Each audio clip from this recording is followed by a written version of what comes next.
SD news में आप सभी का स्वागत है।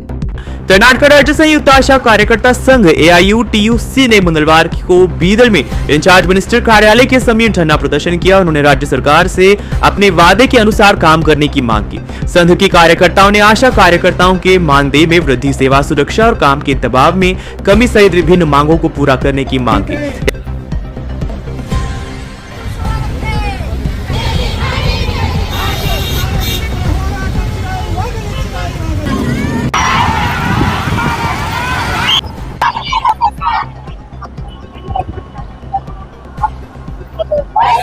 ನಮ್ಮ ಸಂಘ ಕರ್ನಾಟಕ ರಾಜ್ಯ ಸಂಯುಕ್ತ ಆಶಾ ಕಾರ್ಯಕರ್ತೆಯರ ಸಂಘ ಬೀದರ್ ಜಿಲ್ಲಾ ಸಮಿತಿ ವತಿಯಿಂದ ಇವತ್ತು ಈ ಒಂದು ಬೃಹತ್ ಮೆರವಣಿಗೆ ಮೂಲಕ ನಾವು ಇಲ್ಲಿ ಧರಣಿನ ಕೂಡ್ತಾ ಇದ್ದೀವಿ.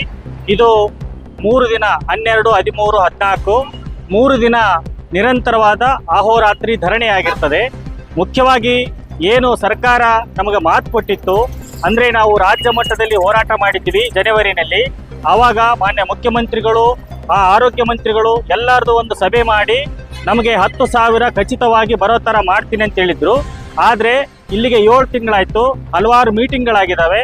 ಅದು ಬರೇ ಭರವಸೆಯಾಗಿ ಉಳಿದಿದೆ, ಆಶ್ವಾಸನೆಯಾಗಿ ಉಳಿದಿದೆ. ಆದರೆ ಇಲ್ಲಿ ತನಕ ಮಾಡಿಲ್ಲ ಅನ್ನೋದು ಅತ್ಯಂತ ಖೇದನೀಯ. ಇದು ಈಗ ನಾವು ಮತ್ತೊಮ್ಮೆ ಆಗ್ರಹಿಸ್ತಾ ಇದ್ದೀವಿ. ಈ ಪ್ರತಿಭಟನೆ ಅಹೋರಾತ್ರಿ ಧರಣಿ ಮೂಲಕ ಸರ್ಕಾರ ಈ ಕೂಡಲೇ ಈ ಒಂದು ಸಮಸ್ಯೆನ ಬಗೆಹರಿಸಬೇಕು. ಕನಿಷ್ಠ 10,000 ರೂಪಾಯಿ ಅವ್ರ ಕೈ ಸೇರಂಗೆ ಮಾಡಬೇಕು.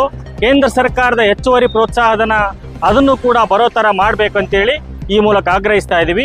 ಅದರ ಬದಲಾಗಿ ಇತ್ತೀಚೆಗೆ ಏನು ಕಾರ್ಯಕ್ಷಮತೆ ಅಪ್ರೈಸಲ್ ಅಂತೇಳಿ ಅದನ್ನು ಮಾಡಿಬಿಟ್ಟು ಆಶಾ ಕಾರ್ಯಕರ್ತರನ್ನು ಕೂಡ ತೆಗಿತಕ್ಕಂಥ ಒಂದು ಕಾರ್ಯಕ್ಕೆ ಕೈ ಹಾಕಿದೆ. ಇದು ಅತ್ಯಂತ ಖಂಡನೀಯ. ಯಾಕಂದರೆ ನೋಡ್ತಾ ಇದ್ದೀವಿ ನಾವು, ಆರೋಗ್ಯ ಕ್ಷೇತ್ರ ಅನ್ನೋದು, ಗ್ರಾಮೀಣ ಆರೋಗ್ಯ ಅನ್ನೋದು ಕುಸಿದು ಹೋಗಿದೆ. ಇವತ್ತು ಸರ್ಕಾರಿ ಆಸ್ಪತ್ರೆಗಳು ಏನಾದರೂ ಅಲ್ಪ ಸ್ವಲ್ಪ ಕೆಲಸ ಮಾಡ್ತಾ ಇದ್ದರೆ ಅದು ಆಶಾ ಕಾರ್ಯಕರ್ತರ ಸೇವೆಯಿಂದನೇ. ಅದನ್ನು ಸರ್ಕಾರ ಕೂಡ ಒಪ್ಕೊಳ್ಳುತ್ತೆ. ಕೋವಿಡಲ್ಲಿ ಪ್ರತ್ಯಕ್ಷವಾಗಿ ಜೀವಂತವಾಗಿ ಸಾಕ್ಷಿನ ಕೊಟ್ಟಿದ್ದಾರೆ ನಮ್ಮ ಆಶಾ ಕಾರ್ಯಕರ್ತೆಯರು. ಈಗಲಾದರೂ ಕೂಡ ಇದನ್ನು ಉಳಿಸ್ಬೇಕು, ಯಾರನ್ನೂ ಕೆಲಸದಿಂದ ತೆಗಿಬಾರ್ದು. ಆಮೇಲೆ ಕಾಯಂಗೊಳಿಸ್ಬೇಕು ಇವ್ರನ್ನೆಲ್ಲ ಮುಂದಿನ ದಿನಗಳಲ್ಲಿ. ಈಗ 10,000 ರೂಪಾಯಿ ಖಚಿತ ಕೊಡ್ತಕ್ಕಂಥ ಆದೇಶನ ಜಾರಿ ಮಾಡ್ಬೇಕಂತೇಳಿ ಈ ಮೂಲಕ ನಾವು ಒತ್ತಾಯಿಸ್ತಾ ಇದ್ದೀವಿ. ಒಂದು ವೇಳೆ ಈ ನಮ್ಮ ಬೇಡಿಕೆನ ಈಡೇರಿಸ್ತಿದ್ರೆ ಮುಂದಿನ ದಿನಗಳಲ್ಲಿ ಇನ್ನೂ ಉಗ್ರವಾದ ಹೋರಾಟನ ಕೈಗೊಳ್ತೀವಿ.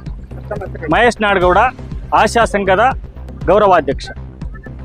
ಸರ್, ನಾವು ಇವತ್ತು ಹೋರಾಟ ಹಮ್ಮಿಕೊಂಡಿದ್ದು ಪೂರ್ಣ ಬೀದರಿಂದ ಬೆಂಗಳೂರಿಗೆ ರಾಜ್ಯಾದ್ಯಂತ ಅಹೋರಾತ್ರಿ 3 ದಿವಸ ಧರಣಿ ಹಾಕೊಂಡಿವಿ. ಸರ್ಕಾರ 10,000 ಜನವರಿಲೇ ಕೊಡ್ತೀನಿ ಅಂತ ಹೇಳಿತ್ತು, ಇನ್ನೂವರೆಗೂ ಕೊಟ್ಟಿಲ್ಲ. ಕೊಡದೇ ಇದ್ದ ಕಾರಣಕ್ಕೆ ನಾವು ಆಶಾ ಕಾರ್ಯಕರ್ತರೆಲ್ಲ ರಾಜ್ಯಾದ್ಯಂತ ಬೀದಿಗಿಳಿದೀವಿ.